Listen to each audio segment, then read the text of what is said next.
365 cut. These are the meaningless ramblings of a Scottish redone whore and a pissy ex-video store clerk. Their ongoing mission is to set right the movie wrongs.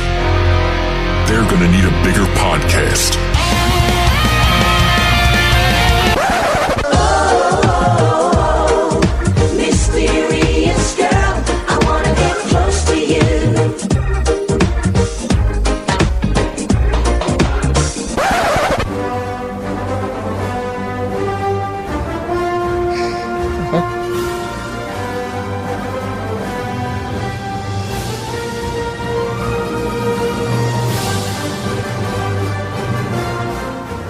Hello everybody and welcome to the 365 Flicks podcast. This is the Road to Infinity Wars, and seriously, Andre the Giant, Peter Andre?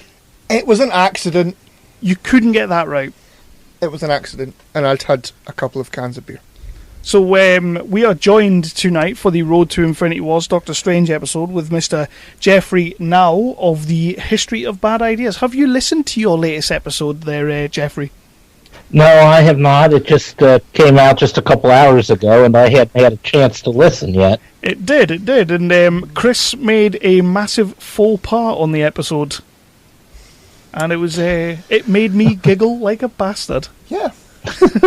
Rightly so. Which is why the intro was a very special, very, very, very special Peter Andre song. I did say to Jason and Doug last night, I don't think that's going anywhere. It's not going to. No. We will flog that dead horse as much as they do on their show. I believe you. How are you feeling today, Jeff? Oh, I'm feeling well. I'm getting ready to talk about Doctor Strange. Doctor Strange, man. We're on the home stretch. We are. Yeah, well, Infinity War tickets booked today. Yes, excellent. Awesome. Have you got yours booked there, Jeff? I think I've got them, yeah. Nice, man, nice. Couldn't get opening night. Night after, though. Yep. So, I mean, I might still see if I can find a cinema that has one seat open for the opening night, and then just, like you Black Panthered me, so I'll just do that to you. oh, go fuck yourself. I'll just go and see it myself in a very sad cinema, all alone by myself. Yep. But there'll be other people there. Mm-hmm. Are you looking forward to Infinity Wars, Jeff? I don't know. Yeah. I think I'm worried about being disappointed because expectations are getting so big. Yeah, I am.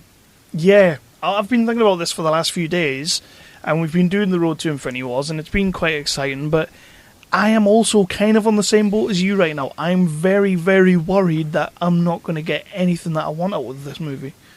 I'm very confident. I think it'll be fine. I just think with a cast that big and all the characters that they're incorporating, I don't know if they'll be able to follow a solid plot. And let's be honest, the Russo brothers on Civil War kind of... Although Civil War is quite a decent movie, they kind of shat the bed a little bit with the extra cast. It wasn't that great. That's a load of shite. No. Well, I know we're not reviewing Civil War tonight, but I always said for Civil War, my favorite scene and my least favorite scene were the same thing. Because that airport scene, as incredible as it was to watch and see everybody fight each other, it really slowed down the plot and big time. Just threw a wrench into the story. However, the only thing is that the whole movie was pretty much based around that scene. Yeah. It was like, we need to get to this scene. This scene must happen. Whatever you do before and whatever you do after, we don't really care. Yeah, this scene's your money shot and screw everything else. And the Russo brothers were like, I don't know when. They were like, we got Spidey. Okay, we'll do it. Yeah. And that one felt even the most forced because it's like, here I am in the middle of Germany, but I'll fly to New York to pick up Spider-Man to fly back so we can fight this scene at the airport. And And I think he probably had other things he could have been doing rather than just picking up Spider-Man. No. I mean, Spider-Man in your fight. They could have utilised Black Panther a little bit more instead of just shoving him off to the side. But you know what's better than having Black Panther? Having Spider-Man and Black Panther. Or just having Spider-Man. Yeah, I suppose. And shut your faces. So, Jeff, before we get into this, before we talk any more about the road to Infinity Wars, what we like to do is have our guest host, which is what you are tonight. Tell us a little bit about your podcast and where people can find you and the history of bad ideas. Well, you can find the history of bad ideas at any place where you find great podcasts. Great podcasts. Great podcast. No, but yeah, you can get us off iTunes or Stitcher or a bunch of other podcast apps. You can find us on iHeartRadio and what's that other one? Whatever they all are. Yeah. My co-host, Mr. Jason Brigger, does a good job of finding any place that will have us. He'll put us on. He does, doesn't he? Well, good job is a strong term. But yeah, it's a podcast where 3 or 4 of us just sit around and talk about what's going on in the world of geek culture. We rag on each other and try to have fun. Finish every episode off with a hopefully relevant top 5 list. Not usually relevant, but hopefully. No, you know what it is, man? We've been talking to each other. God, how long now? It's got to be like 2 years, 3 years. About 3 years. Yeah, probably about 3 years. And it's always like the history of bad ideas is still like my first podcast when it comes out. Is like, yeah, I'm gonna listen to that straight away because I just love listening to you guys, and that's not just because you're on the show. Genuinely, out of everything that I've got on my docket, which I have more podcasts than I should have on my docket, History of Bad Ideas is the first one I jumped to. Oh, I feel honored to be on that list. To be fair, I'm just saying it because you're here. That was all bullshit. Yeah, okay. That's not how he goes on normally, Jeff. I'm about to say you listened to this week's before I did, so I can't argue about that. Well, let's be honest, I've listened to you, like you say, I've listened to your new episode already because I was able to figure out how Chris just fucked up big time. Yeah. Fucking Peter Andre, come on. It was an accident. I love the fact that Jason very, very cleverly tried to make out like he knew who Peter Andre was. Yeah. And like, no, he's an actor. No, he's not. He's British. No, he's not. He's this, he's that. And I'm sitting there thinking, you don't know who Peter Andre is. He must have been quickly on the Googles trying to find out. Well, no, I shared Mysterious Girl on Facebook and tagged them both in it so they could see who it is. That's not a good thing. It's not. That's not a good thing to do. That's all. And I had to go through all of his hits to find the best one for the intro. Don't know the only one. Yeah, pretty much. Yeah. But yeah, so Doctor Strange. That's you got the pimpage out of the way. Jason may or may not be jumping on at some point to also talk Doctor Strange with us. That'll be weird if he just quickly jumps on and jumps off. Yeah, just come on and be like, some people will burn. How was that again? But before we get into all of the plot and whatnot, we like to talk a little bit about the numbers. Doctor Strange, domestically, which is over in your country, Mr. Now, is 232 million, which is not to be sniffed at. And worldwide, 677 million. That was the Benedict Cumberbatch factor, wasn't it? Yeah, the only reason it got near that money is that, yeah. I mean, I think over here, Benedict should be driving those movies even higher. I'm a little disappointed in my country on that one. Do you think so? Oh, I don't know. I'm a big fan, so I think everyone else should be. Do you guys love a little bit of Benedict over there, or? Apparently not as much. Everybody else doesn't love him as much as I do. Well, let's be honest. Your top 5 actors in this movie, by a list of relevance, 3 of them are British anyway. That's right. But that's just part and parcel nowadays, isn't it? Yeah. I mean, you've got Benedict up in there. You've got Tilda up in there. We love a bit of Tilda. We do. Local hero. And Chiwetel Ejiofor, whose name I always fuck up. I don't even know if that's how you say it, but that's what I'm going with. I'm not even going to try. I was about to say that's about as close as I can get to getting it right. But yeah, I mean, they're all great actors. And I mean, that's one of the reasons I was actually excited to see this movie because like almost every name of a person in there is like good actor, good actor, good actor. And then, of course, you throw in Mads. Oh, you gotta love Mads. Oh, yeah. So that's pretty much where we go from there, is Jeff. We like to, as the movie was coming out back in 2016, where were you at with the MCU? How were you feeling about going into Doctor Strange? And you pretty much started, so we'll just let you continue that thought and finish off, and then we'll go over to Chris. So at the time it was coming out, how did you feel about it? How did you feel about the MCU? Were you looking forward to Doctor Strange? I was really looking forward to Doctor Strange. It's not a character I was ever a big fan of in the comics, but, you know, when you read the cast and you're like, okay, I can see that person playing that person. And obviously the MCU hasn't really done anything, in my opinion, bad up to this point. I was really... I mean, there were hits and misses, but even their misses weren't bad. But, so I was really looking forward to it. And Chris, where were you with this one? Well, Benedict's in it, so I was obviously going to see it. I think from the trailers, I pretty much thought, that is mental. Yep. And that's pretty much where I was going into. I didn't see it in the cinema. I bought it on Blu-ray when it came out on Blu-ray. That was pretty much where I was until I saw it, and even afterwards, it is mental. I was very much the same on what both of you guys are saying. You know, I kept looking at the cast and I saw, you see Benedict, and I'm thinking this isn't going to be a bad movie because Benedict's in there. Like, even if he's putting in a subpar performance, it's going to be great. So, you know, that you've got that going for it. You had Rachel McAdams, who I'm a big fan of. Yeah, I like a bit of Rachel McAdams. I like a bit of Rachel, but we'll talk about her a little bit later. And, you know, going in, the same as yourself, I watched the trailer and I was like, yeah, trippy as balls. Yep. This is going to be a huge risk for Marvel. It'll be interesting to see if it pays off. That's where I was. What did we all think then? Because obviously going into the movie, well, as we said, Tilda Swinton is in it, and Tilda Swinton is awesome. But there was a lot of bloody social media outrage about Tilda Swinton being cast as the ancient one, is it? The ancient one? Yeah. About whitewashing and all that stuff. So, I mean, we've covered that a few times. What do you think about it, Jeff? I'm a little split because, I mean, honestly, yeah, it is whitewashing. But Tilda Swinton has a quality to her that transcends just being a white woman. I mean, she's an actress that can pull off a role, especially walking around bald.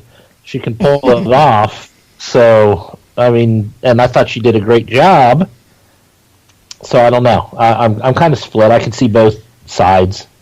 The thing with Tilda, like you say, she does kind of transcend because she's played that many weird and wonderful characters through her career so far that it's like, I don't know, like I'm not going to say that to me she's not a white woman because she clearly is, but as an actress, she can break those barriers. She can get to that point, but at the same time, yeah, you do kind of. But I knew nothing about Doctor Strange, so to me, the Ancient One was just a character I didn't even know. Yeah. So whether she was white, black, Chinese, whatever, it really didn't matter to me.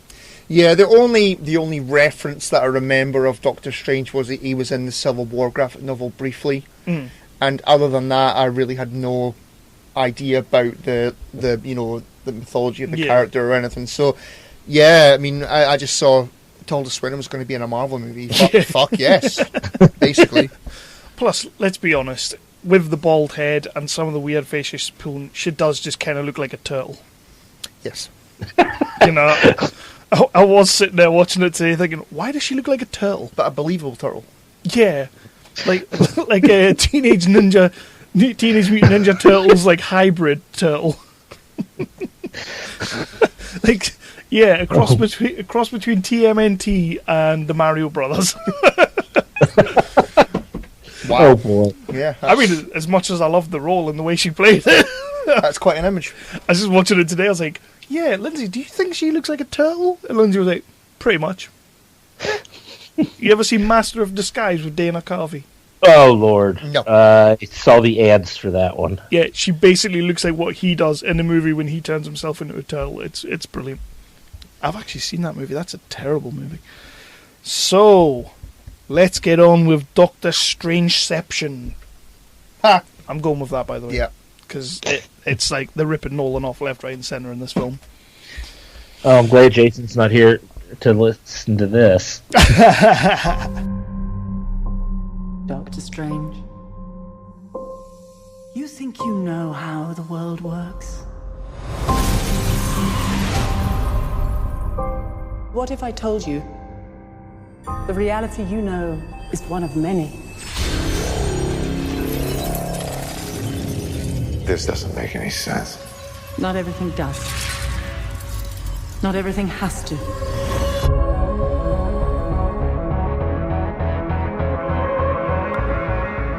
Through the mystic arts, we harness energy and shape reality. We'll just get straight into the plot, we'll go through it, pick up the bits we like and the bits we don't like, which for me is quite a lot. Prepare for a bit of negativity here, Jeff. What? I know. How dare you? I know. I've got a real problem with this movie. I love the characters in it. Not the characters, but I love the actors in this movie. But I just, as I was watching it today, I was like, fuck me, this is hard work. Yeah, I have to say, and not quite that bad, but I watched it earlier on as well, and I remember it being a lot better. But we'll that's the good thing about having Jeff here. I must say, I was just the opposite. I remember not particularly caring for it for one reason or another. When I rewatched it yesterday, I'm like, this is better than I remembered it. That's good. That's the right way to do it. I mean, I know the first time I saw it, I got like passes to see it in IMAX 3D. And I don't think I'm a big fan of 3D because I really hate wearing the damn glasses over your eyes. And it kind of like, it darkens the whole screen. And I'm like, I didn't enjoy it in 3D. But then I watched it yesterday, and I'm like, this is cool. So, I mean, there's still some weaknesses, but overall cool. Although you say that you didn't really enjoy it as much having the 3D glasses on and stuff, did it lend itself to 3D? Because I never saw this in 3D. No, neither did I. So, can you remember at all if it lent itself to that? I know a lot of people were saying it did, so I'll have to trust them, but I was just distracted by the 3D glasses and the fact that it just seemed to darken everything, that things that are supposed to look bright and colorful just seem to be darkened because you're wearing these dark glasses. Yeah. I mean, it looks like it should be, especially with all the inceptionizing going on, that it should look cool in 3D, but I mean, I enjoyed it on my television screen in 2D probably better than I did in the IMAX 3D. I'm tending to find that mostly these days anyway. Fuck 3D. But I remember when I originally watched this on Blu-ray, I remember thinking, I wish I'd seen this in IMAX 3D. But after rewatching it today, I think I would have spewed. What about IMAX 4D? Oh no! You're definitely spewing then, aren't you? Yeah. Aye. Yeah. Plus, there's a lot of rain scenes, so you're getting rained on quite a bit. Okay. But Doctor Strangeception. Let's get into it. So we start off in what we would later find out is Kandahar. What was it called? What was that place called? Where the library was and everything. Where he went to? Just Nepal. Yeah, Nepal. Yeah, so somewhere in Nepal. Yeah. We pretty much start there, and the thing I love about this opening, the thing I actually really do like about this opening is that a lot of Marvel movies will slow play the opening, sort of like get you into it with like a little bit of action, not too much action, but this kind of just straight up goes for it. Yeah. You go into Nepal, you go into the inner sanctum. There's a little bit of magical torture, which you've got to have in your movie. That is pretty cool. About magic. I forgot the guy's head came off. That was a bit much. A bit much. And so you get a little bit of magical torture. Mads Mikkelsen is introduced right off the bat, looking like a total pimp-ass badass. He is a badass. He's great in this, isn't he? A little bit underused, which is something that Marvel movies do a lot. But yes, he's great. Mads Mikkelsen is great. He's not bad in pretty much anything he does, and like you said, it just felt like he wasn't utilized the fullest they could have in this movie. He kind of was a generic villain. Yeah, he is very generic. Like, he's pretty much there to bring Galactus in the movie, basically. Yeah. I know it's not Galactus, but it might as well be. He's Dormammu. Honestly, the note I have is like your mama. That's what I had him called. Yeah, I had the what did I have? We're jumping ahead here, but I had The big neon face guy. Like, I totally missed his name and I just wrote Your Mama. I see. We get a cool little. They start off in the place. Mads Mikkelsen takes some pages out of a book, and then well, at that point it's Tilda Swinton turns up. Yep. And they run out, and guess what, guys? We're in London, and how do we know this? How do we know we're in London, Chris? Do they show Big Ben? They didn't show Big Ben. Do they show the bloody eye thingy? Okay, maybe I'm thinking about this too much. They ran out the door, and the first thing you see is a double-decker bus. Oh, right, okay. Because that's how you know we're in London. You know, London, UK. The only city in the UK.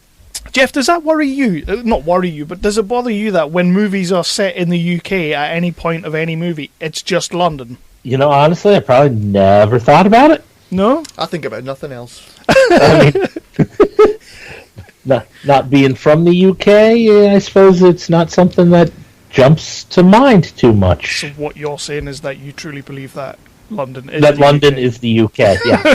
Yep. Except Wales. Wales is different because that's where the sheep live. or Let's be something. honest, Other- Wales. Yeah. Yeah. You can't get much more different than Wales. Wales doesn't have independence, but we wish they would take it. So yeah, we get a really ballsy kind of straight into the action, and we get some proper Inception buildings turning.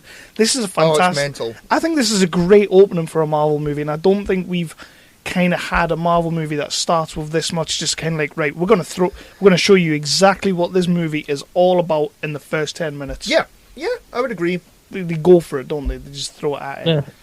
I think they felt they needed to grab you because then they're going to get into the slow story building, especially you origin basically- story building. That's it. You get like basically an hour of exposition after that. So Yeah.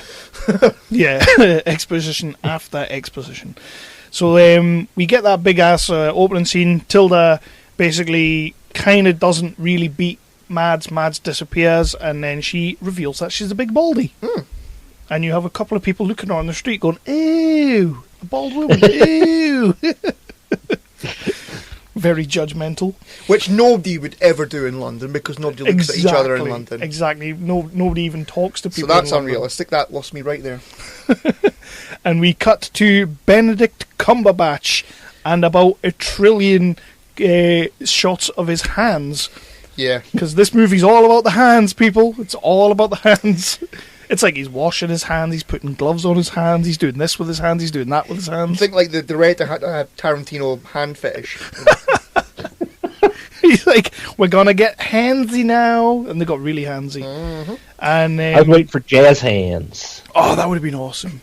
We kind of do get that a little bit. But it's not just Benedict, everybody's doing it. So, yeah, He's a rock star.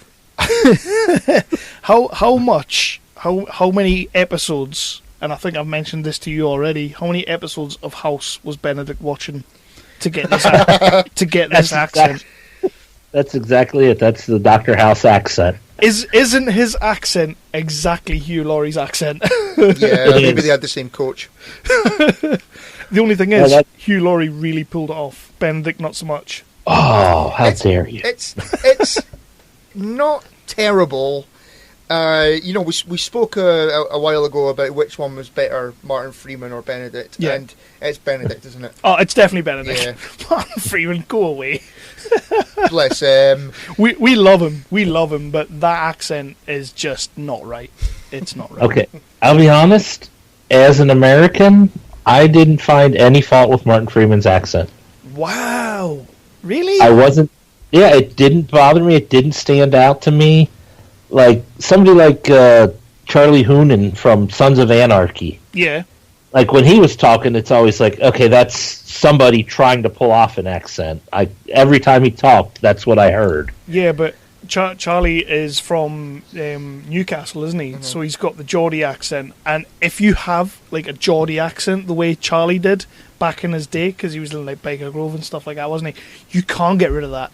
Like, if it's as thick as his was, you're not getting rid of it. Doesn't matter what you do. But bless him, he tries. He does. He does. Maybe it's because we know Martin Freeman is British, Yeah. and we're whenever he does it, we're thinking, you're a phony! What about this one's for you, Jeff. What about when Mr. Gerard Butler does an American accent? Are you okay with his American accent? Nah, not really. Because talk about His is not good. talk about someone whose face looks like they're trying to do an accent. He kind of talks out the side of his cheek. Yeah, bless him as well. Bless him. Yeah. Trying? Oh, he's really, really trying. So we are now introduced to who is going to be the love interest of the movie in Rachel McAdams. Can we say massively under? Massively underused. What a waste of a character. Yeah. She's such a good actress as well. I do love Rachel McAdams. I agree. We also get Cumberbatch, the rock star surgeon, doing music trivia while he's operating. Yes, Yep. because why not? That's unprofessional. Because he knows his Chuck Mangione. He's just Tony Stark, isn't he? He's just he's just Tony Stark. Yeah. Basically. He's trying to be. It's not working. No. It's not working. So my next thing from that was like, lol, look at all the chemistry that these two have. So much chemistry. Look at the chemistry. They are smacking me over the head with this chemistry. Yeah, that didn't really feel it. It's kind of like I had a real problem with Natalie Portman and Hemsworth in Thor, although Andrea told us they had straight fire. I think they did. I think they were on fire. So I had problem with that. I have more problem with this because there's nothing going on between these two. I think maybe because Natalie Portman was an actual character, and that Rachel McAdams is just not in this at all. She's like, I'll turn up when we need to advance the plot. Yeah. Well, I will say the one thing saving them is that they were no longer a couple. It was just in our past we had something. Yeah. Where we're not supposed to believe they're still in love, like Natalie falling for Thor. But they were trying to tell us that they were still in love. They failed in that. And I also have that the dialogue is just horrendous. And Benedict's delivery of some lines when he's trying to be like cocky and funny, I'm like, oh, piss off. Yeah. Just be Sherlock. And the great line of we have to run, and then they do a really cheesy slow motion running through the hallways. And you just wanted the Doctor Who music to start. It was You just so want bad. Cumberbatch to go, basically, run. He's like, we have to run. So yeah, at this point, we pretty much know now that he's pretty rich. He's a bit of a hothead super surgeon with awesome music knowledge, and he's good with the ladies. And then he gets into a massive, big, awesome crash. And he's a dickhead driver. He's a dickhead driver. Yeah, and he deserved to die. You skipped over one of my favorite parts of the whole movie. Go on. Throw it in. No, it's he's getting ready to go out on his night out or whatnot. Yeah. And they start playing some Pink Floyd Interstellar Overdrive in the background. I missed that. I don't know what. Which leads... Oh! I flipped out. The song started playing, and I'm like, oh, this is sweet ass. And that's the song playing during the car wreck. So I was like, perfect song choice. I love it. Perfect song choice for a car wreck. Yes. Go back. Come on. God, you guys don't know your Floyd, do you? I don't. I'll be Not completely really, no. honest with you. No. I don't know my Floyd. Oh. But I will look at it again, and I will appreciate the music the next time I don't did watch get this excited when a certain song was being played later on in the movie, movie. What was which it? we'll come to. Was it Mysterious Girl by Peter Andre? It was not. No. So yeah, the crash, pretty fucking extreme. Yeah, you're not getting out of that. Like, you're not getting out of that crash. You're dead. Yeah, you are dead. Aye. But he just loses his hands. Yeah, his hands are fucked. My hands! They took my hands! Because, as we've been told already for the last 10 minutes of this movie, they are the most important thing of the movie, is Doctor Strange's hands. They are. Yeah. So he loses his hands. He is a neurosurgeon. Hands are important. Yeah, but do we really need, like, 1 million shots of them? And we also get a bit of irony because the only person that's capable of fixing it is him. Yeah. Yeah. Yeah, that was a bad line. You know what? Friends did it. Did Friends do it? Well, that when Joey was on Days of Our Lives. That Right. was a storyline of Days of Our Lives. So Oh no! Friends did it. Is Marvel ripping off Friends now? Technically they're ripping off Days of Our Lives. Oh So no! I had a great little moment when when he woke up and his hands were all had pins in them. I was like sitting there going, "They took my hands," like Bullseye and Daredevil, back in the Batfleck Daredevil days. I've repressed that. Oh no, it was amazing. So I was like, "Ew, he's pretty fucked up. That's bad." And still struggling with the accent here. It's when he gets really loud and shouts a little bit, the accent really dies. Well, he shouts at Rachel McAdams here now in a minute. Well, that's where I noticed it which the most. is upsetting. Yeah, because they had they had so much chemistry going. Yeah, and you've completely thrown that out the window. You can't manufacture chemistry like you don't that. come back from that. No, No. no. And he does basically say like, "Get the fuck out of here, bitch ass." So at this point, I want to ask the question to the crew, the guys sitting around the table. So who is the bigger waste, Portman or McAdams? McAdams. Is that an easy one? Well, I don't think Portman was wasted. No, she was. So, well, no, she wasn't. She was, because she's far better than that shit. But they at least put her in the majority of the movie. McAdams had this 10-minute opening scene and then pops up again in the middle, and that's about it. Oh god, yeah. Oh yeah, we'll come to that. Yeah, we get some random shots of Doctor Strange basically trying to recuperate. He's doing a bit of what do you call it, like rehab surgery, trying to get his hands back together, and he gets told of a certain person, and holy fucking shit, Benjamin Bratt is still in movies. Yeah, who is that guy? Who is he? Because Benjamin Bratt. I recognised the face, but I was like, what's he been in? Demolition Man back in the day. Was he? Oh yeah, Catwoman? That's where it. Catwoman. He was in the yeah. Halle Berry Catwoman. Catwoman, yeah. Did you just say Catwoman? Did you just Yeah. reference Catwoman on Yeah. 365? We're done. It's Benjamin Bratt, man. No, we're done. I'm going home.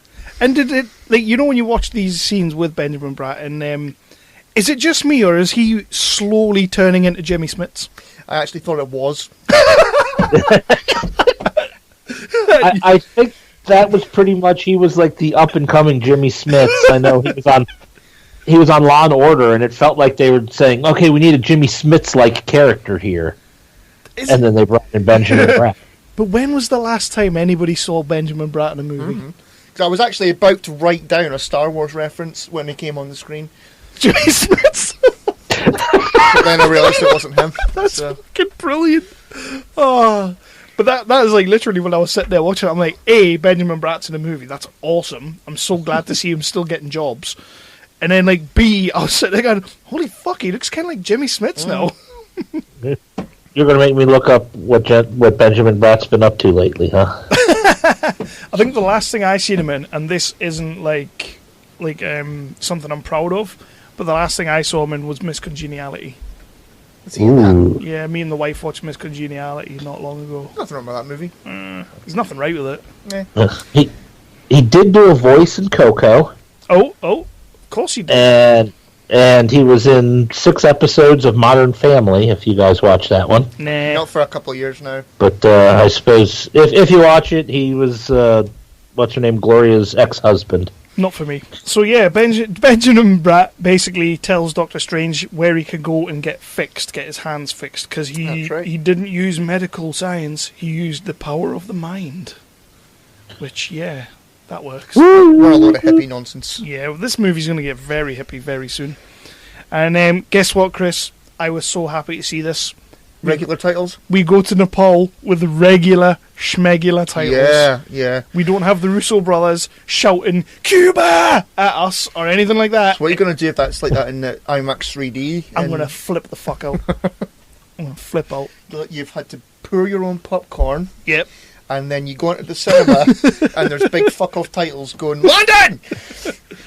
So the title sequence comes up and it says Kathmandu, Nepal, or wherever it was, and very, very subtle titles. Civil War, take the hint. It's basically my note. Just please. Jeff, did you have a problem with that in Civil War? No, I don't think it was something that really... That's I because even noticed. nobody had a problem with that apart from Kev. So when that first scene's coming up and you have the title card that says Lagos, right? That is actually the same size of an IMAX screen. in capital letters, to me it just felt like somebody was shouting at me. They were just being different. No, they weren't. They were just getting really excited. We're in Lagos! And I did not appreciate it. So he's in Nepal. He's in Nepal. He's walking around looking for Kathmandu, or the place. And the shining light of the movie for me. I love everybody in this movie. Everybody is putting in decent performances. It's all really good actors. But for me, Chitwell Ejiofor is the shining light of this film. Yeah. I just love him. Yeah. But then I love him in practically everything, so... Oh, he's a good actor. He's a solid actor. Yeah, I would agree with you. Sometimes the accent that he's doing is a little bit Lord of the Ringsy. Well, yeah, because he's all mystical hippified. That makes sense. Yeah. So, Jeff, how do you feel about Chitwell in this movie? I thought he did well in the movie. And again, he does well in everything. I became a fan of his after the movie Serenity, when he was the operative. Damn amazing good. in that Damn film. good. That scene when he kind of batters the guy and then he kneels forward and puts the sword behind him and the guy just falls on it, that's awesome. Yep. I want to watch that now. So the best thing you get out of watching Doctor Strange again is you remember Serenity? Yeah. To be fair, I was watching Doctor Strange today, watching it thinking, I really wish I was watching Serenity. Interesting bit of a factoid for you. He is actually a black belt in karate. So that stuff that he does is like, he can do it. There you go. Yeah. So they hired someone who can actually make the moves. Oh, yeah. Unlike the Iron Fist television show. Oh, I didn't watch that. Oh. And I never will. It's only okay. Iron Fist. Iron Fist. Granted, I think it's better than most people are saying about it. I thought it was watchable. So It wasn't awful. It was okay. And then I will say, Finn Jones is probably the worst part of it. And you want to talk about a bad accent, you can go that way too. he's another Brit, though, isn't he? Oh. So yeah, 2 minutes later, they totally Batman Begins us, and they show us the Ancient One. Only it's not the Ancient One. That's right. Yeah, they totally Ra's al Ghul'd us. Kind of in the same setting as Batman Begins as well. Yeah. Yeah. Not saying they're ripping off Batman Begins, but they kind of were. And we meet Tilda, who's doing her best Ellen Ripley impression with the old bald head. Still loving her. And we get our first sort of like we've already had the Inception stuff towards the start, but we get our first astral projection thing. Yeah, How does it looks everybody cool. feel? It looks cool when she does that. What happens after is bonkers. Yeah, But when she sort of punches him in the chest and he flies back, that looks awesome. Yeah. I think. They did really well with that. Not so much later on, but they did really well with it there. Yeah. Jeff? Yeah, they did that. You're not a fan? It was all right. I mean, it served the purpose. It was like, okay, yeah, I'm just showing you, there's more than you can experience, and I'm giving you a taste. What was it she said? She pushed his astral form outside of his physical form. Yeah, that's a technical term for I beat you up. And we like Chris alluded to there, she kind of does it again, but we get a trippy as balls acid. Oh yeah, trip. this is let's make the audience think they're on drugs. Yeah. Well, that way, if you don't do drugs, you know what it was like to do drugs. Yeah, I guess so. It is mental. It is. This whole little section of the movie. I'll be completely honest, I had completely forgotten about this. So when same here. I was watching it today and I'm going, okay, what the fuck's going on? What is actually going on? But yeah, we got that. We all okay with that? We all like that? Okay. I don't know. It's just mental. It's just completely mental, and yeah. It's a thing that happened in the movie, and I was fine with it. Yeah. And then he comes out of that and he's all like, "Teach me," and she's like, nah. So he has to basically Arya Stark his way back into the compound. He does, yeah. I'm coming at you with all the references tonight. First he Batman Begins, then he Arya Starks. I was literally sitting there today, like, how do I make this this review interesting? Otherwise, it's just going to be me shitting all over the movie. And then we get some training. We get some training montages. Possibly the longest training segment in any movie ever. Yeah, it does. It lasts forever. It does, like, last longer than a series of Game of Thrones. Well, it could be too short, like the old Green Lantern movie, where he shows up and says, "Here, do this. You're trained. Yay!"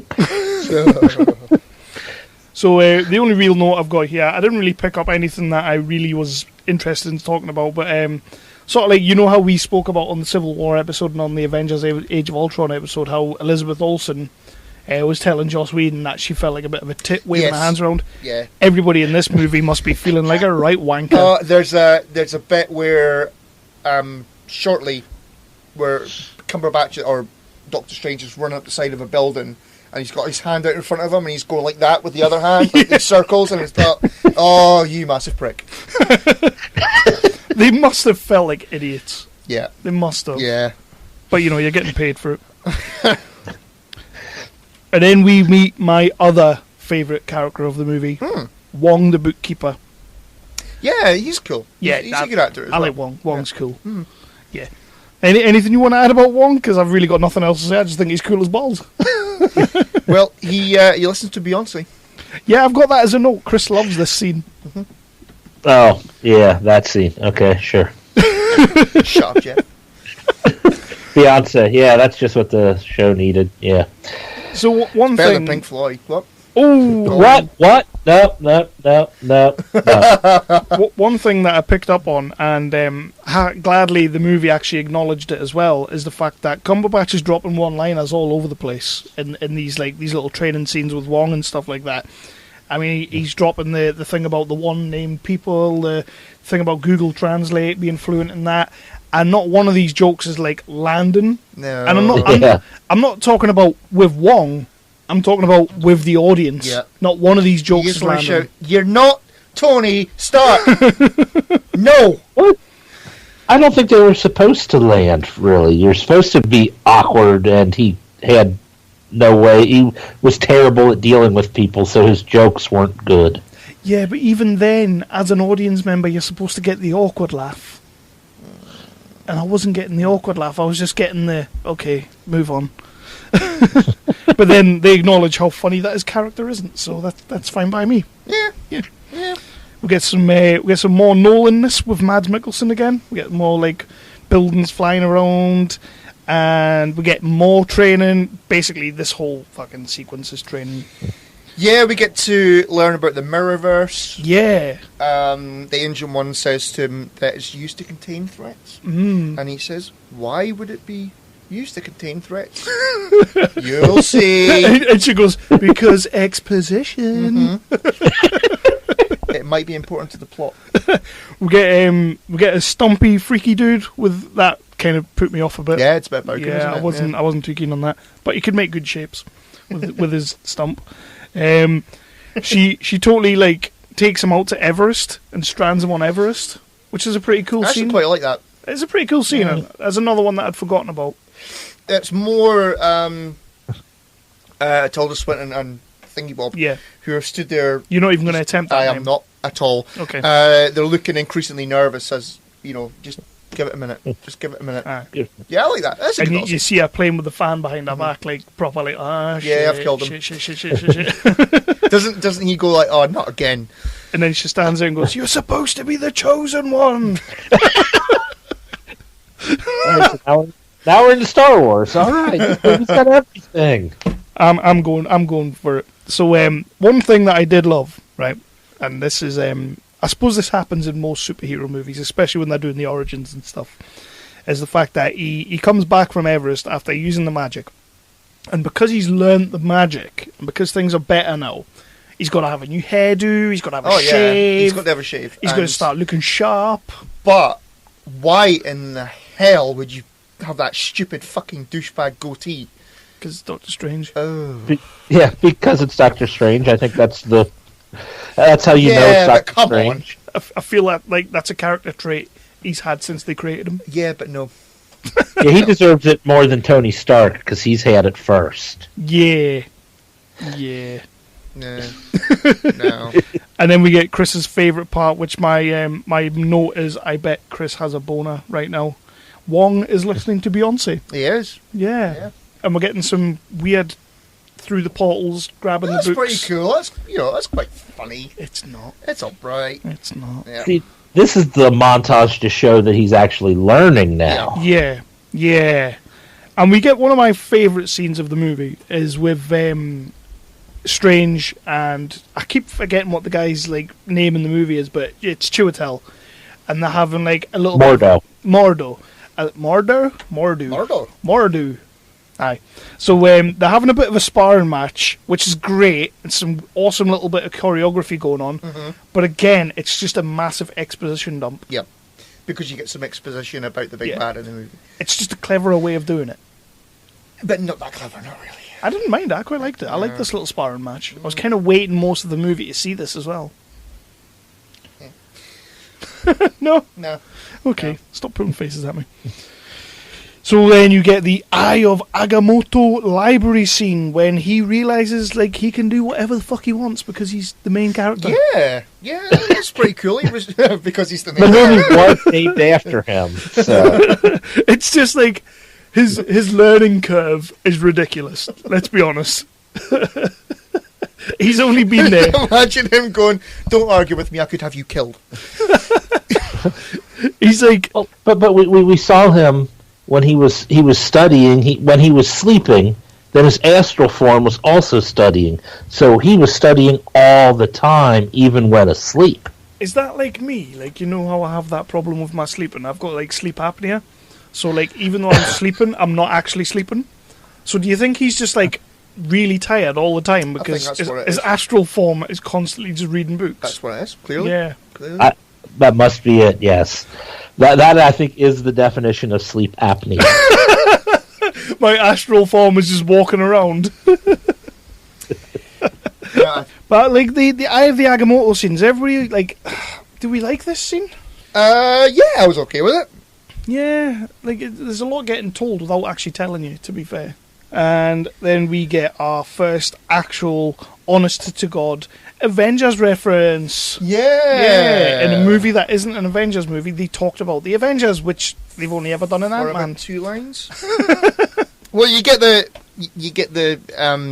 Cumberbatch or Doctor Strange sort of goes to them. When are you going to tell me what we are? Yeah. And I thought at that point, you're a wizard, Harry. Wow, we're really going for We this, are. aren't we? Oh, yeah. So we've got we get some more exposition with the Avengers references, as you said, Kev. Yeah, we get told that the inner sanctums is obviously in Hong Kong, New York, and London, because where else would they be? And the movie really starts kicking in. This is kind of where the exposition ends. Yeah. And the movie really kicks in proper, and we're going to make a run till the end. Pretty much. So Mads Mikkelsen attacks it. Oh, wait a minute. We've got him coming in now. Hello? Ah! Hello? Hey, there he is. Right, so we're talking about Doctor Strange, Jason. Have you seen the movie? I have seen the movie. Good.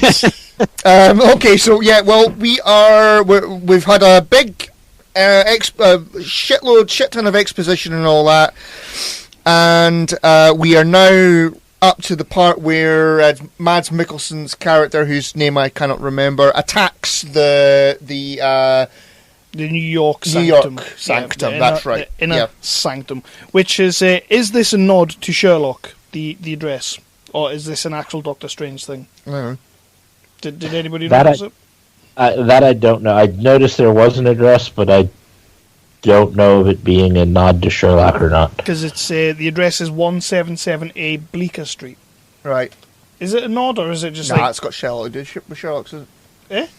Well, here we go. I will Google that and find out. And Jason, how are you tonight? I am wonderful. I'm ecstatic to be here. How did your WrestleMania episode go? It went well. Chris would know because he was on it. Kevin, is this Kevin? Is he on this one? I didn't know if he shows up to podcast or not. I show up for the important podcasts. Wow, bitchy. I don't mean that. With that Jason. being said, hey, Chris. So I was watching WrestleMania 2. Let's just hijack the show. So let me tell you, G. Gordon Liddy was on there. Let's see. There was a lot of no-name celebrities, and it was a shitty WrestleMania. So I'd recommend not watching that one, Chris. Just to let you know. So who is G. Gordon Liddy? G. Gordon Liddy? Yeah. Who's G. Gordon Liddy? Who's that? Yeah, he turned over some information. He was with with Nixon and Watergate. And why he was at WrestleMania, I'm not really sure. Okay. Not really sure. There was no point to being there. Just because. So useless. Just because. Yeah. Yeah. So can we get on with the movie? Will we get on with the movie? Jeff, how are you getting on with that research? It appears that has been Doctor Strange's address since 1969. Awesome. From Doctor Strange 182, he received a Western Union telegram with 177A Bleecker Street. Far too much information. However, let's get on. let's get on with the rundown of the movie. So we are in 177A Bleecker Street, which is the New York inner sanctum. And nothing to do with Sherlock. Nothing to do with Sherlock.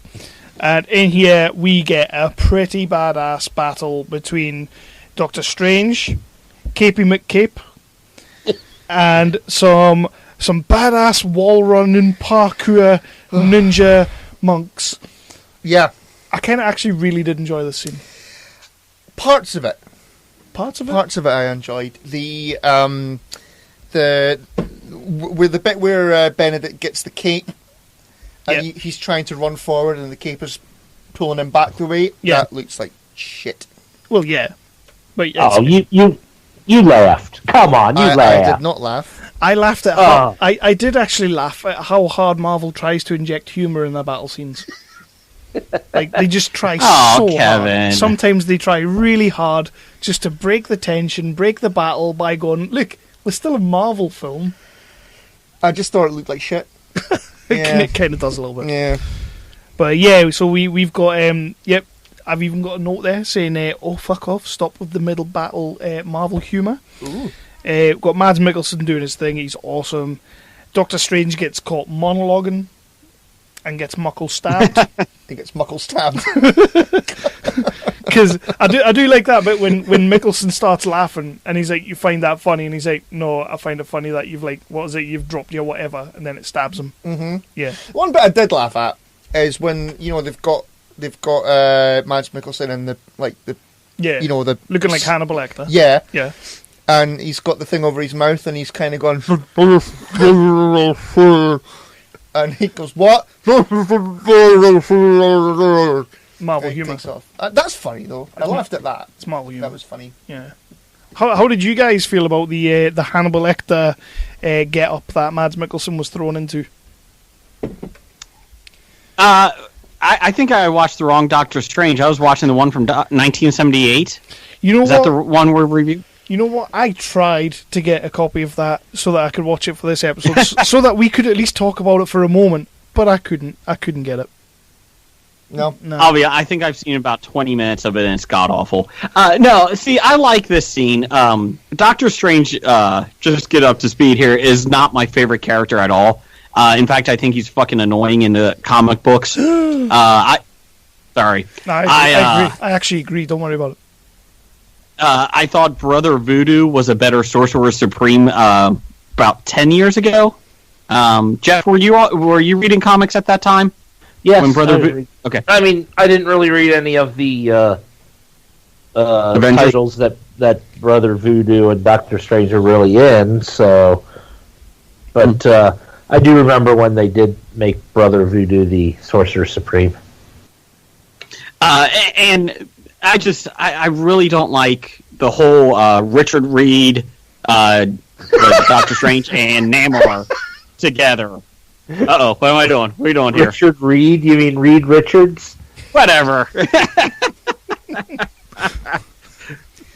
Hey, Chris, you better not fucking laugh, Peter Andre. Yeah, I was going to say, what kind of moron gets a name like that wrong? I don't know. But with that being said, I did enjoy this movie more than I thought it was going to. I did like the battle scene. I liked the villain in it. He was a little Hannibal Lecter-like, but I like the battle. Maybe because he's the guy who played Hannibal. It was a very similar character from Hannibal from the TV show. I'll give you that. But he didn't eat people. I wonder why that is. Was it just the way he looked, Jason? Was it just the guy that played him looked a bit like the guy that played Hannibal? I'm not having that. I think Ken was calling me on the other line. Jason has come on this show to talk about Doctor Strange, and you two are taking the piss out of it. I'm not having it. So anyway, on with the movie. Doctor Strange gets muckle stabbed, and he portals his way into the hospital because the director, Scott Derrickson, remembered Rachel McAdams was in this movie. Yeah. And he was like, "Oh, hang on, she works in the hospital. We can fix him." And we have what I think is the absolute worst part of this movie. We get Force ghosts fighting in the hospital. We get Force ghosts. Yep. Yeah, I hate it. However, Scott Adkins, he's the other Force ghost. He's like, my note basically is like, he's that action star that usually replaces the main star in sequels to good films that always go straight to DVD. Okay. That's who Scott Adkins is. He's good at it. Don't get me wrong. He's very good at it. But he's not your number one guy. He's the guy who comes after your number one guy. Okay. Yeah, like Jarhead 3, I think he was in that. Behind Enemy Lines 2, all that pish. So basically just what the WWE guys do. Yeah, but on a way smaller scale because he's terrible. Okay. Yeah, he's no Miz. Time out. They made a Jarhead. Yeah. A Jarhead 3? Yeah, Jarhead 3. Did you not watch my God. it? Are you mad? I didn't even know they made a Jarhead 2. How did you neither did miss I. that? They made Jarhead 2. Yeah. Okay. They made it Behind Enemy Lines 2 and 3. Did you know they've made like 10... I knew that. They've made 10 Universal Soldier movies. Did you know that? I did not know that either. Yeah, that's mad. Did not know they got up to 10. They're not up to 10. It's like 6. Oh. So I'm sitting watching this scene, and she's trying to fix him as he's force fighting Scott Adkins. And you know what came to mind? Does anybody remember how good The Frighteners was? Yes. That was a great movie. Yeah, way better than this. Love the Frighteners. Okay. All right, so we've already talked about Game of Thrones, The Frighteners now, Batman Begins, and Star Wars. Yeah, important. And Harry Potter. And Harry Potter. That's not getting edited. That's the joke of the night. And obviously she saves him by giving him the paddles, which also helps him kill Scott Adkins. Yep. Yeah. Yeah, still a massive big waste of Rachel McAdams, unfortunately. And But- then, yo, You got to admit, it was great during the fight scene when they knocked all the extra snacks out of the vending machine. no, it wasn't great. It was terrible. It's typical shit. No. Oh, you guys just don't know how to laugh. Yes, we do. We have no inner smile. Yes, you're right. Or at least I don't, I have an inner smile. because But I for heard stuff that's actually funny. I heard people keep calling me Eeyore on their podcast. Yeah. That's a thing. Isn't that right, Jason? I like the vending machine. I like the vending machine. Did you? Oh. I like the vending machine. Basically, he's saved. He comes back through the portal because he shows her that it's in the cupboard, and then she believes that he's all mystical, magical, hippified. He goes through and he sees the dead body of Scott Adkins, and realizes, oh my god, I killed him. Oh my god. Yeah. Yeah. He killed him and he's gutted. But to get over the fact that he's just killed a man in pretty much like not cold blood, but in like astral projection form, to get over that, he does a hero cape swoosh. Yeah. Yeah. Still not feeling the cape? No. Don't like the cape. I think Jason should have a cape like that. I do have a cape like that. And I also have a cane. I want a cane. I think they should be brought back. I like that fashion style. Canes and top Cape hats. and a cane. And canes, capes, and top hats. Oh man, So you basically just want to be Jack the Ripper then? And spats on your Maybe. shoes. you'd make a really good Jack I think the he Ripper, would wouldn't make he? a good... Yeah, he does seem like that sort. I'm going to vape you. Ha, ha, ha, Hey! Wow. So it's at this point that I wrote my note. People just want to watch the wood burn. I mentioned my note earlier. Does any this is when I really noticed that Tilda looks like a turtle. Was like in this scene here when she comes in and she's like, "Oh my god, the cape chose you," or he says the cape chose you, and she's like, "Oh, you must be the chosen one because you're all special and you've learnt all our powers in 10 minutes." So yeah, the London Sanctum has fallen, which is some real bullshit right there. I'm not happy with that. No. We get told. Oh, come on. The London Sanctum was bound to be the first one to go. But that's not fair because it happened off screen and they didn't even show us it. Maybe the cameras Well, it's weren't like a managed. typical British battle. Wow. Coming from a Yank. Yeah. Not Did they all line up and try to shoot the bad guys? Is that because that was smart? Do you really want to start talking about shootings?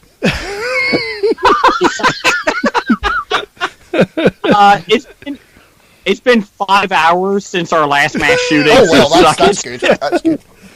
Well, you're doing better than us. So yeah, the London Sanctum fell, off screen, which is a bit bullshit. I'm not happy with that.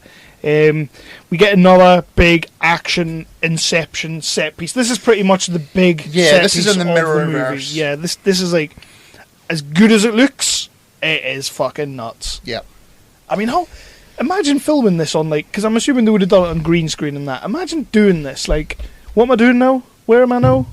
What's happening now? This must have been incredibly hard. And this is where I thought if I'd seen this in I don't think IMAX, that I was would have green spewed. screen, was it? No, they actually built physical sets of bloody fucking buildings crushing in on each other. I think they were practical effects. Yeah, I think That so. was sarcasm. That was sarcasm. completely over. Yeah, Oh, we don't get sarcasm where Yeah, I'm I from. realised we were speaking to Americans and just it's fine. yeah.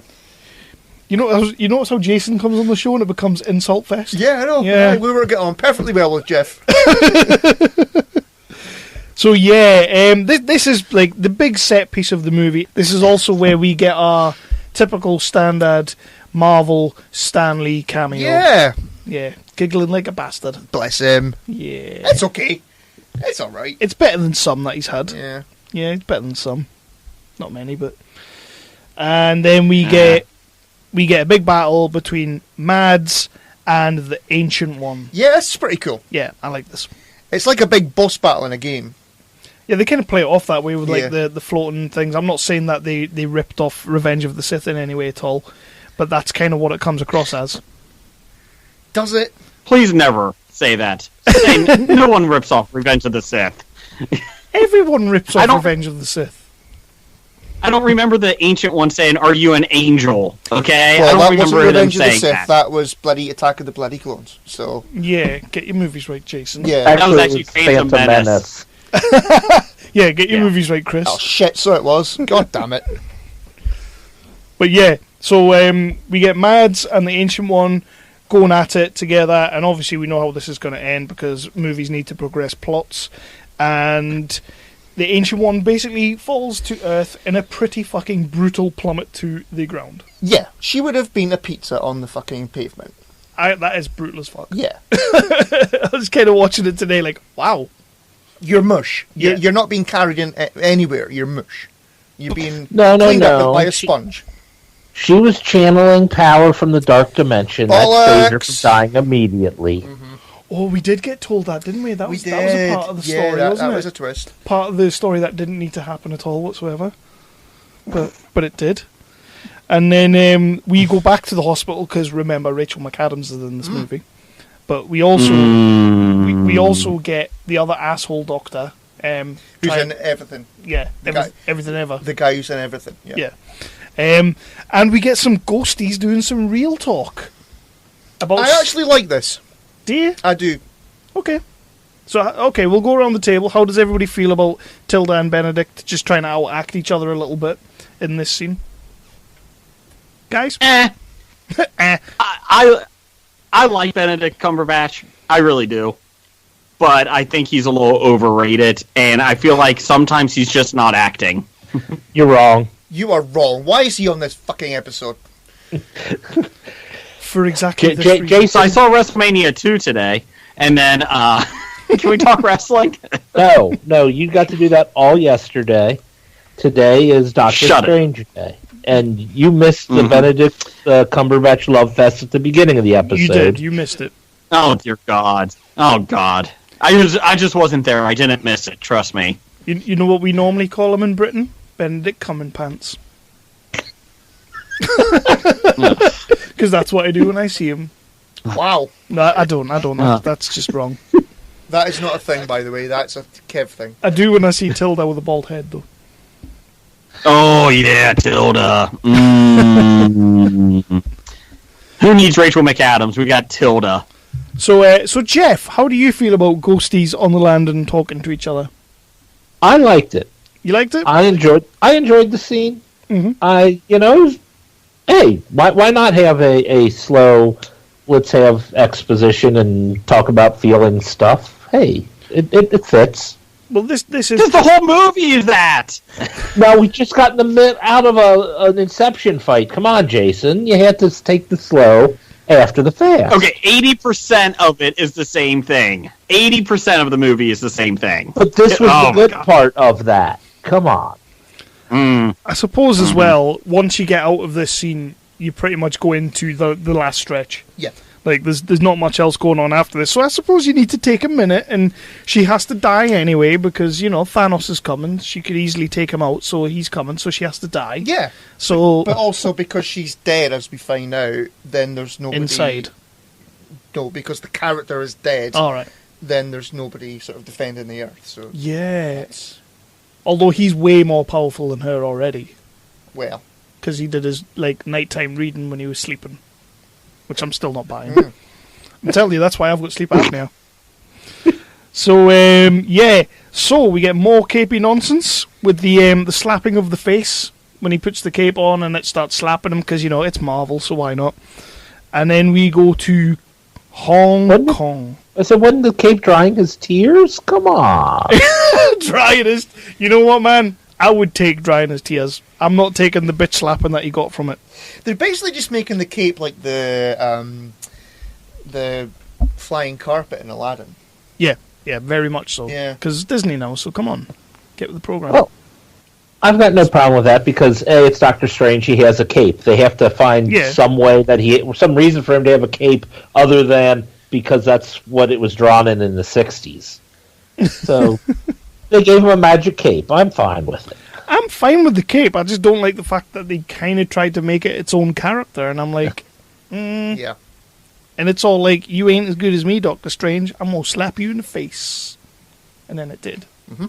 Exactly like that. So we go to Hong Kong, and Mads is coming for the Sanctum. However, Wong has got that shit on lock. Or does he? No, he doesn't. No, he doesn't. Dun, dun, dun.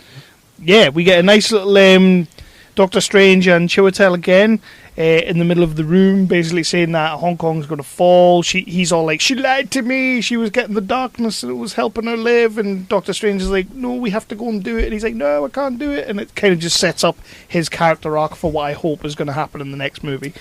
So yeah, I suppose you got to set that all up. And then they go to Hong Kong and it has fallen. It's been destroyed. But don't worry, because movie over.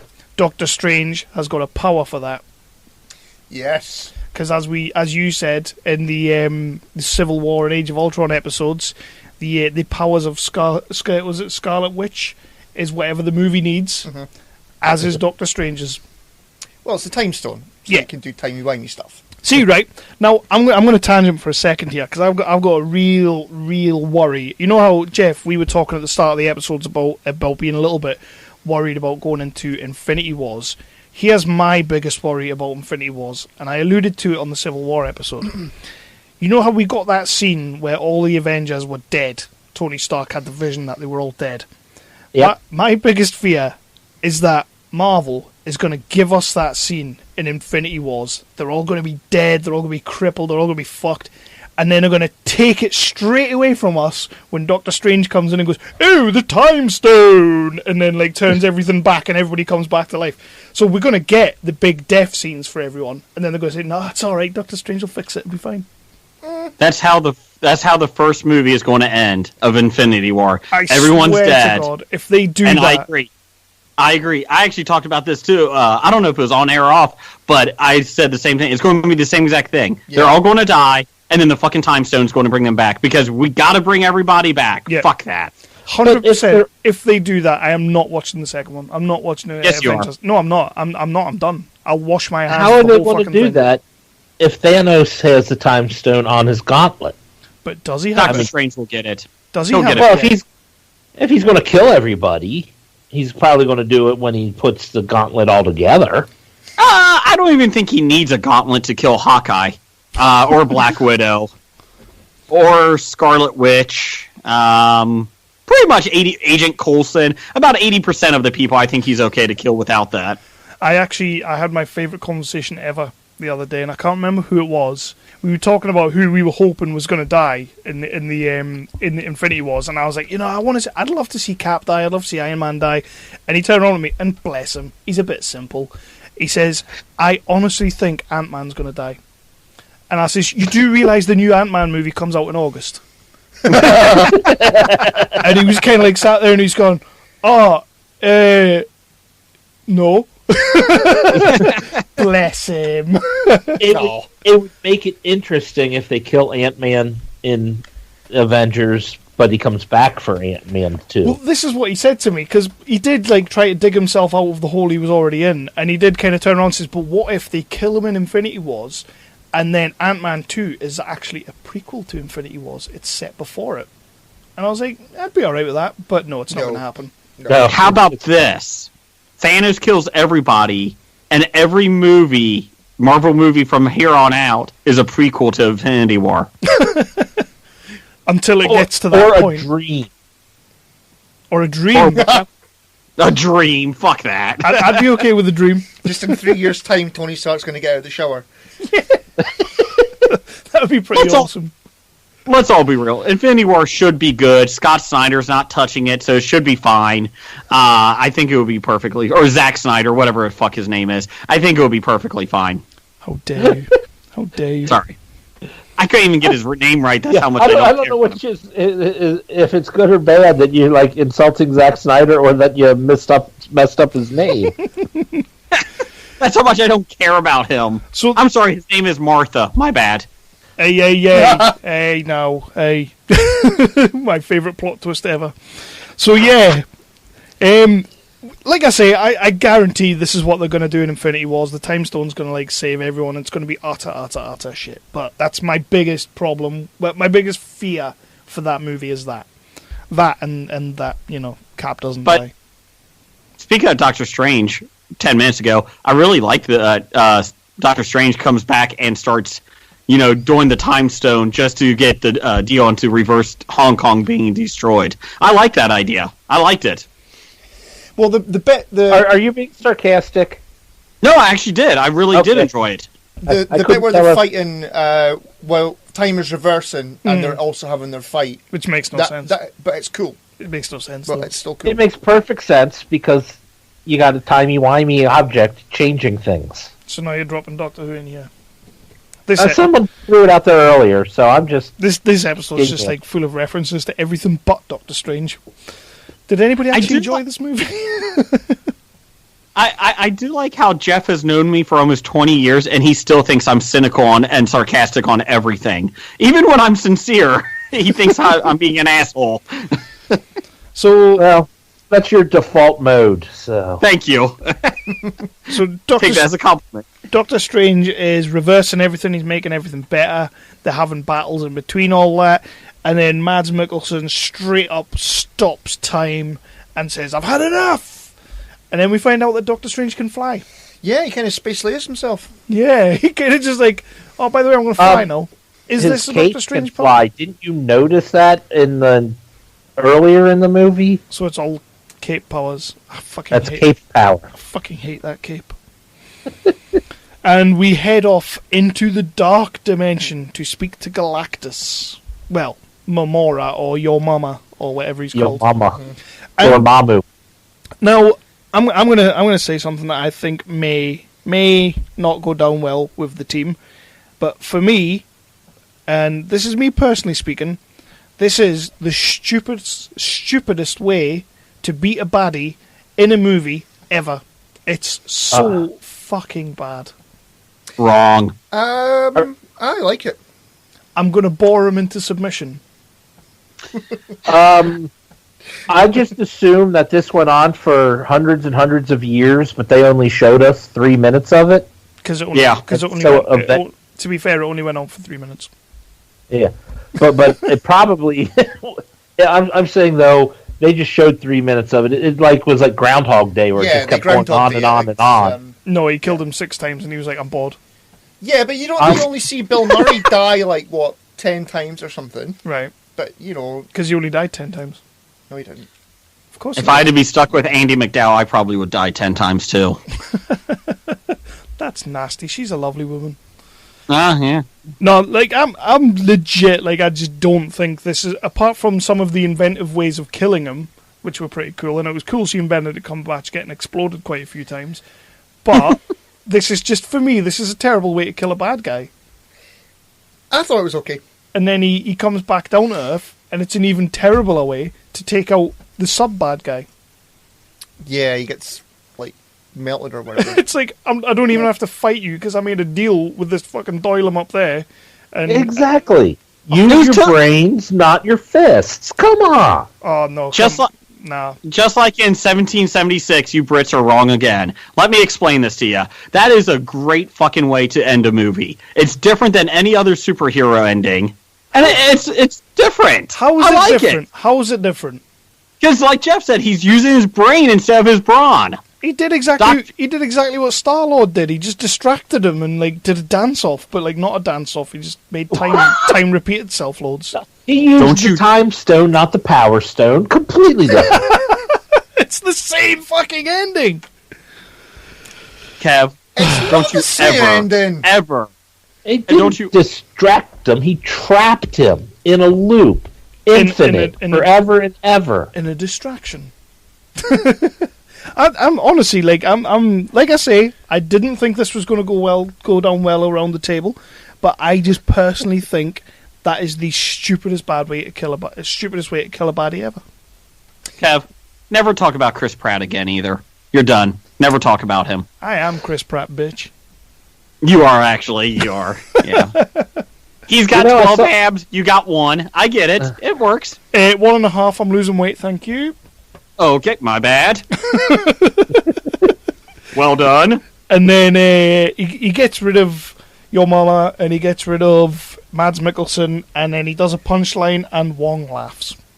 What's this punchline? It's something about the you know how earlier on he says that the warning didn't come before the spells; it came after the spells. Oh yeah, sometimes you have to keep on reading. Because Marvel wants us to read books all the way till the end now. Apparently, they kind of. And then he winks at the the camera. But Marvel didn't want us to finish the books they were writing before. And then a quick spell, and everything's fine. Yep. And that's pretty much your standard Marvel movie. What? Why are you shaking your head? Dick, man. Why are you shaking your head? Just because I say it's like standard Marvel fare, which it is. Well, how could it's not? But this movie is not standard Marvel fare because it's fucking not. What? Because it's trippy as balls. Yeah, it's the same movie. It's not. And he puts his broken ass watch back on, and we get the end credits. How was everybody feeling at the end of Doctor Strange? Are we happy with the movie? Did we like the movie? I was just kind of, what the fuck did I watch? Did somebody slip something into my drink? I like the trippy ass balls stuff. Trippy ass balls stuff. The biggest problem I had with it being an origin story, so they had to take way too much time just telling you who the guy was. Yeah. I enjoyed it the first time, and now I hate Kevin because he made me watch it again. And I did not enjoy it as much the second time, but it was still okay. I'm with Jeff. I hate fucking origin stories. And I think part of it is I just don't care about Doctor Strange. But hey, Chris, funny little thing though, Dr. Stephen Strange. There was too many Stephen Stranges, so they actually were going to call him Dr. William Strange. Just why I didn't think that was coming is beyond me. No, I enjoyed it though. I thought it was different. The second time it's not as good, but I still thought it was better than some of the other Marvel movies. I would say it's probably not in the top 10 of them all. I would say it's middle of the road. It's okay. Yeah. It's better than anything. It's better than any DC film, so that's good. Shut up. So yeah, we get the credit scenes, and then we get some after credit scenes. So the first one is basically the scene that we have in Thor Ragnarok. Yeah. Which I'm really, I didn't remember seeing this back in the day, and I'm really glad I got it this time, because to me, those scenes in Thor Ragnarok where he meets Doctor Strange are pointless, personally. But it kind of calls back to this movie, so fair play to them. Yeah, they tied it in. Yeah. No, yeah, it was a tie-in to the two movies. Yeah. Honestly, they didn't need that in either Thor or this movie, but it was a way to get the characters together on screen. Yeah. And then after the credits scene is we get some more Benjamin Bratt people, because when you've got Benjamin Bratt in your movie, you're damn sure you're going to use him. Because he's basically cut rates. He's not costing you much, so use him. And he's not talking about Alderaan. He's not. But they are setting up what looks to be a heel turn. Yeah. For Mordo. I am good for that. Very good with Time out. Yeah. Time out. Did Chris just mess up Jimmy Smits and Benjamin Bratt? Yeah, we discussed that earlier. Okay. we've covered that. My bad. I basically asked the question whether anybody else thought that Benjamin Bratt, as he gets older, is basically just turning into Jimmy Smits. Let me ask you this. Do you think there's any hope of Benjamin Bratt being in Catwoman 2 with Halle Berry? Do you think anything? Any chance? I would love it, but no, it's not going to happen. No. Oh, that's a shame. I mean, he's getting work now because he's turning up in Marvel movies. Well, yeah.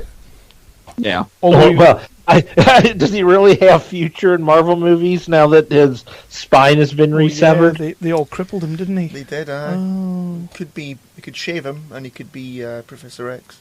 Ooh. Professor Jimmy Schmitz. Mm-hmm. I'm okay Schmitz? Why not? I'm okay with that. I'm Jason. I'm Jeff. And I'm Blake from the History of Bad Ideas. And we'll get back to your regularly scheduled program here in just a second, geek listeners. But we do a weekly podcast called The History of Bad Ideas. Yeah, where we'll discuss things like television or movies or music or games or any other thing that falls into our geek-related podcast knowledge. You can find us on Geek Life Radio, Fridays, 10 a.m. Eastern, 9 a.m. Central, or Radio-Blitz, Saturday, 9 a.m. Eastern, 8 a.m. Central, or you can listen to us whenever the hell you want on iTunes and Stitcher. Check us out. Roger says goodbye. Goodbye. So the last thing we like to do before we move on to... By the way, did you guys happen to put together a top 5 of these Marvel movies, or did I forget to ask you? You forgot to ask us, I think. Yeah, you forgot to ask. Well, I can do one real quick. Yeah, I probably have one available. So if you give us, do that in a second. But while you're thinking, I'm gonna lay some Marvel Doctor Strange trivia on your asses. So yeah, buckle up for this stuff.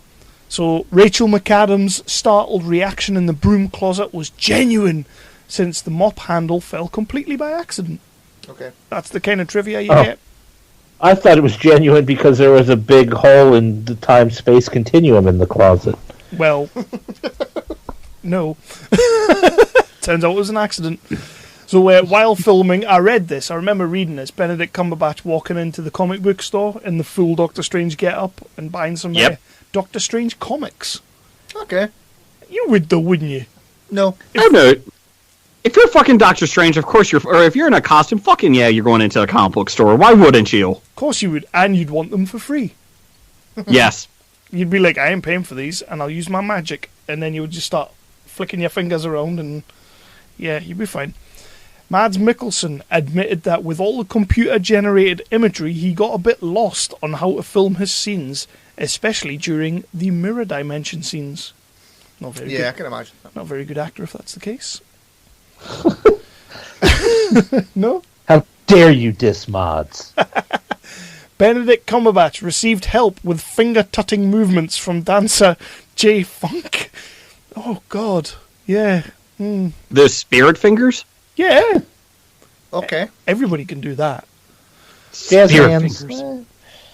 Oh, I like this. Scott Derrickson, which is the director, admitted that the MCU films dedicate little time to developing antagonists. No fucking shit.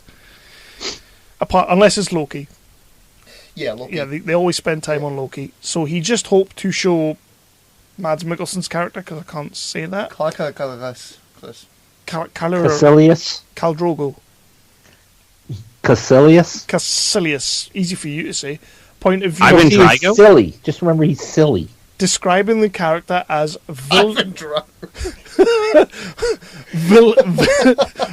of ideas with watertight logic, like John Doe from Seven. I don't know if I would liken him to John Doe from Seven. I would not. No.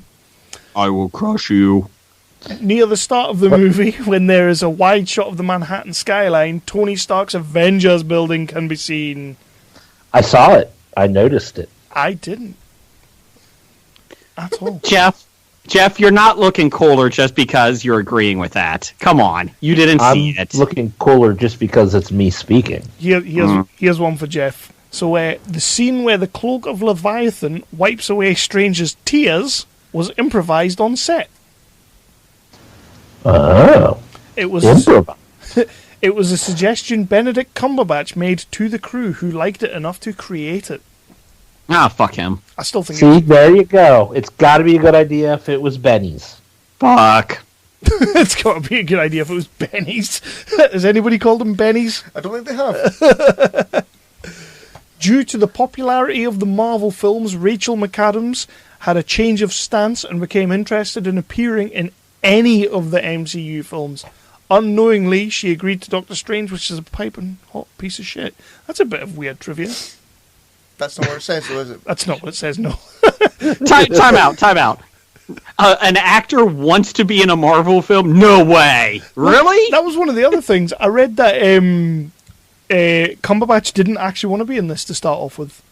And then when he finally decided that he did want to be in it, apparently he had like commitments with like theatre stuff. Mm-hmm. So then he couldn't be in it. Right. So then he had to like get in it.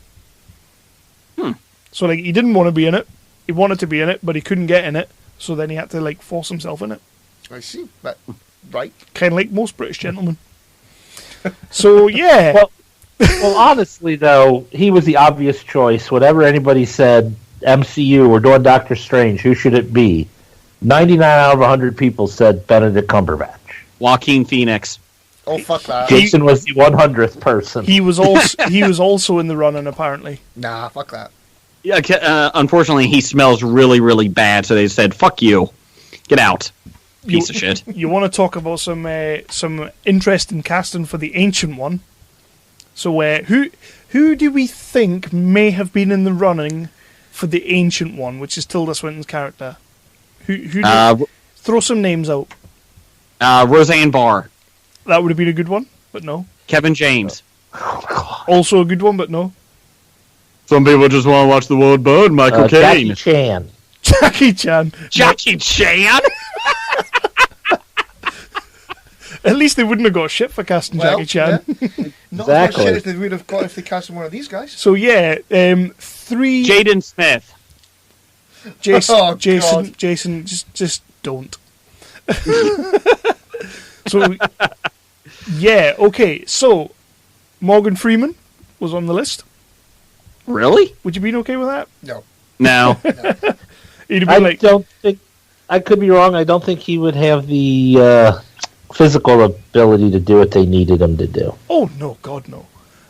So you would have had a great Shawshank Redemption line, though. You would have had I can't do Shawshank Redemption. You had Ken Watanabe from the Godzilla movie. Let them fight. Oh, okay. Let them fight. Okay. And also, so he was going after they were just going after people that were in the Nolan Batman movies, right? Well, yeah, until you get to the third one, which is a very, very weird choice. I don't get this one. Bill Nighy. Oh, no. That's the weirdest choice you could have made. Pirates of the Caribbean? It's Disney? Yeah. No, that would have been terrible. Isn't that weird? Yeah. I don't get that one at all. So yeah, that's your Marvel movie trivia for Doctor Strange. How riveting was that? Also, I did read earlier that this is one of the few Marvel movies, I think there's only been 3 Marvel movies so far in the MCU franchise, nominated for an Oscar. Really? Obviously a techie one. It wouldn't have been a real one. It would have been like, techie ones are real. It would have been like The Night Before. Where they had to put their own seats away. And they would have had to give it to like Nolan. They'd have to give it to Nolan's people because they did it. Well played, Chris. Well played. So, okay then. Wrapping this up now. Yeah. We will go with the top 5s let's go. of the HOBI boys. Thank you very much for joining us halfway through, Jason. Your commitment is valued. And thank you for being here from the start, Jeff. You, as always, are awesome. I have a better commitment than Jason. Yeah. To be fair, you turned up on a night that you're meant to be recording. Jason just recorded early. I've actually been sitting in the Bob Studios for 2 hours waiting for everybody to show up. I bet you have.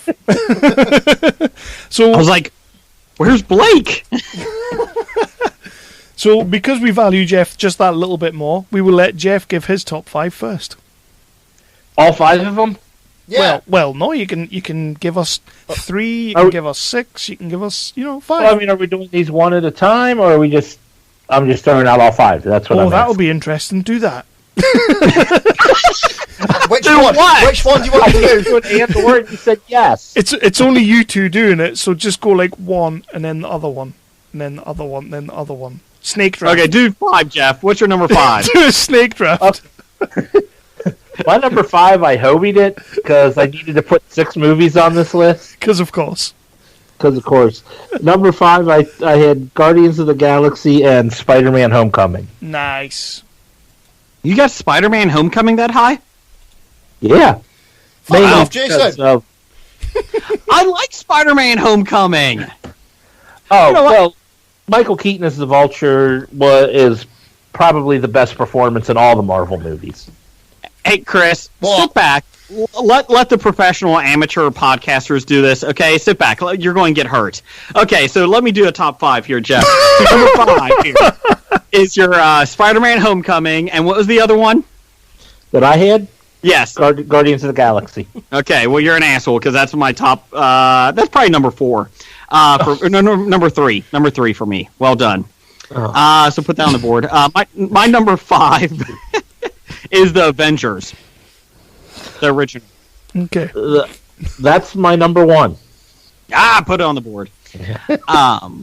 Yeah, I like the Avengers. I think it's still fun to see everybody together. I don't know if it still holds up as well, though. That's the issue. I do. Every time that one's on, I'll watch it. I think it's like the ultimate team-up movie, and that's my favorite part of comics is when they team up. That was my number 1 as well. That was BVS, man. And I thought you were going to say Justice League, and I was going to... I will never say Justice League. No one should. No.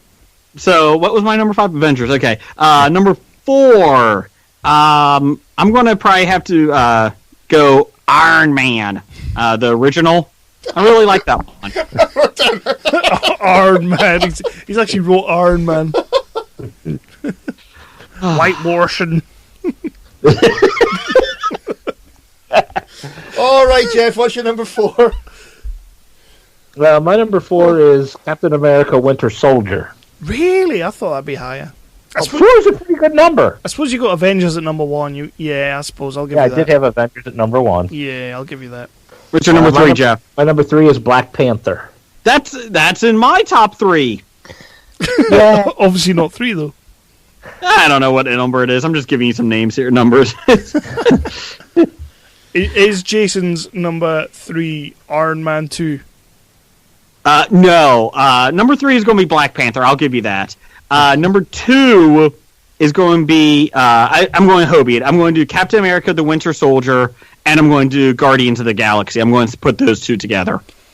I really love Guardians of the Galaxy. Quick question, while you boys are on the show, we haven't done our Black Panther episode yet, but we have seen Black Panther. You have as well. Next year's Oscars, is it in the conversation for you guys? And Best Picture? Anything that's not a shitty techie award. Okay. In my opinion, I think it deserves at least consideration, but I don't think the Academy will. Right. Jason? I agree with Jeff. I think it could be in the consideration for it. I love Black Panther. I really did enjoy it a lot.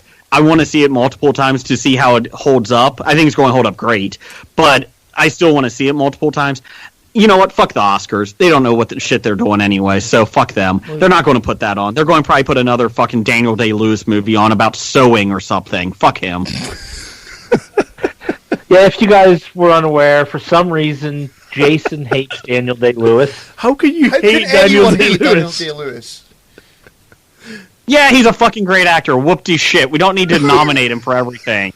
Yes, I think it's kind of what it's about. Because he's a great actor, you have to nominate him. No, you don't. That goes hand in hand. I don't know how you know this, but no, that's not true.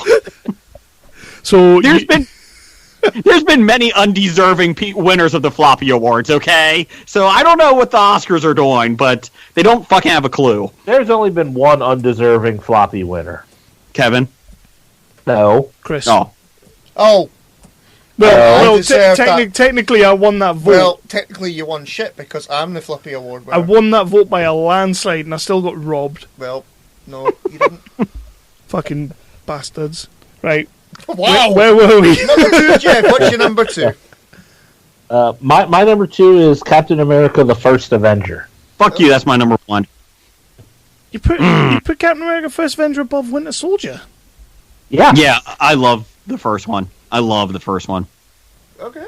I have to admit, rewatching them for this little mission that we're on, rewatching them, I do have more of an affinity for the first Avenger. Like, I love it more now than I ever did through rewatching them. I mean, I'll be honest. When I first saw that one, I never was a fan of Captain America in the comics. I just thought he was, your white bread, pure, whatever. And so it's like, I don't care about his movie. I saw the movie and I really loved it. And I thought Chris Evans did a great job making me like a character that I normally didn't like. That's a big part of it as well, isn't it? It's the casting. And to be fair, his abs are amazing. They are. And that. Yummy. They are. And Jeff, what's my favorite line in Captain America? I don't want to kill anybody. I just hate bullies. There you go. Why do you want to kill Nazis? Is that legitimately your favorite line? Yes, I love that line. Why do you want to kill Nazis? I don't want to kill anyone. I just don't like bullies. My favorite line in the first Avenger is, "You're going to sit there while I eat this steak in front of you." Well played. You will not outact me, Toby Jones. And can we all agree Toby Jones is scary looking? He looks like he should be on... He should be, like, not allowed within 500 yards of a school. Whoa. I mean, he just looks like that. Whoa, that's Truman Capote you're talking about there. Well, Truman Capote probably shouldn't have been either. I don't know who that is, so I just know he played. I just know he played him once. He's a writer.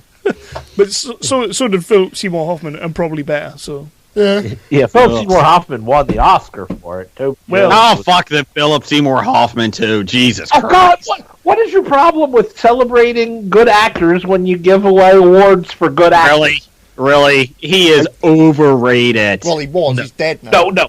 Yeah, he can't be rated now. But yeah. No. I don't know. I think you can still rate him. I think you can still say he was a good actor. He did his best Elvis Presley impression when he died. Jesus. Oh, Christ. So if by some miracle Chadwick Boseman walks away with the Oscar next year for Best Actor, Jason's just going to sit there and go, "Bullshit!" No, he deserves it. He deserves it. You can't say that, though, because it's like, bullshit. I know he's good, but he doesn't deserve an Oscar. Oscars are full of shit. I just have an issue with Daniel Day-Lewis and Philip Seymour Hoffman. I'm going Maybe to it's Washington. maybe it's the actors with 3 names. Fuck them. Daniel Day-Lewis is still awesome, though. Yeah. Lee, John Wilkes Booth. I mean, come on, fuck him. Right, okay. So this has been the Road to Infinity Wars. Would you guys like to pimp out HOBI one more time? Jeff, I'll do it, Jeff. I'll send it out there. Really, Jason will do it. He's better at it than I am anyway. He hasn't just come on the show and completely derailed everything. No. We're History of Bad Ideas. We're on iTunes, Spotify, Android, all that stuff, whatever. Stitcher, iHeartRadio until it goes bankrupt or it goes out of business, whatever. We release episodes every Tuesday night around 11 o'clock p.m. Eastern Time, American Time. So that's Wednesday mornings for you Brits. We're on nerdly.co.uk. I write a tabletop gaming article with my 8-year-old son on that. That's every 2 weeks, give or take, a couple days. And you also write a review. Yeah, I do a review for Black Lightning every Wednesday. It comes out. What's Black Lightning? It's a wonderful superhero show. Anyways, so you can get us every week. We've done 222 episodes and have never missed a week. And Chris and Kev, they'll be coming over to September 14th through 16th for the Comic Expo, so that's awesome. Thanks, Chris, for coming over. Jason announced that last night. Yeah, I heard that. Yeah, I heard that announcement. Mm-hmm. Yeah. It's nice to be told these things. Yeah, $50 greater voucher, though. Oh, well, that did have me sold. Yeah. Oh, no, that's only for Chris. Oh, okay. Oh, fuck you. We're going to get you a Applebee's gift card, maybe, Kevin? I didn't mind Applebee's when I went with my wife to New York and we had an Applebee's. It was lush.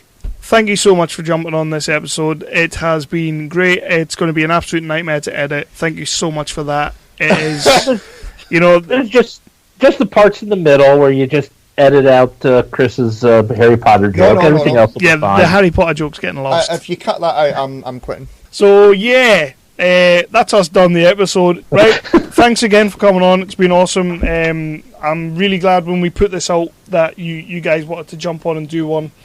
Because, I was really worried nobody would want to do these episodes. Yeah, I know. Because it just seemed like a bit too much of a task. I was fine doing it, and I'm like, I'll even volunteer for Doctor Strange, because I doubt other people will. Thanks, Jeff. You couldn't have had that Thor the Dark World, could you? Yeah. I couldn't go that far. I'm sorry. No one wanted to do that. Nobody wanted to do that. We had to do that ourselves, and it was not. Yeah. It was not good. That's the only one we did ourselves, isn't it? No, we did a couple. We did that Hulk? and Hulk. Yeah, we did Hulk by ourselves. Remember, I keep forgetting Hulk's even part of the universe. Remember when this seemed like a good idea? We're nearly there. We are nearly there, and I can't wait to just say, right, I'm done with that shit now. He's going to watch DC over and over and over and over and over. You know what would be funny? If we did them all and then we didn't do one for Infinity Wars, that would be hilarious. Nah, you can't do that. I would never sleep again. And people would be waiting for Infinity Wars and say, no, we're not doing one. It's alright. Well, you just did the road to Infinity Wars. No one said you're actually doing Infinity Wars. Exactly. See, you can't really do that, though, because, people aren't going to listen to it right away anyway. Oh, I'm still doing it. I'm still doing it, and I'm going to be dropping spoilers left, right, and centre. I'm going to be that asshole. As long as you say spoilers after you say them, you're fine. After. So when Captain America died, spoilers. Yeah, that's definitely what I'm doing. Mm-hmm. That was such a shock when such and such turned up, spoilers. I can't believe Silver Surfer turned up, spoilers. They actually think Silver Surfer's going to be in it, That's like a big rumour that's happening. That's retarded. I heard. As long as they use Lawrence Fishburne's voice again, that'll be okay. Was that a thing? Yeah. Was it? In the second one, yeah. God. Anyway, right, lads, it's 2:30 in the morning. I am going to bed. This has been awesome. Thank you, sir. Appreciate it. Thank you, guys. And you guys always up the quality of our show, so thank you very much for that. Chris, I'll see you later, sweetie. I was trying to be really nice there, and then you're just laughing away.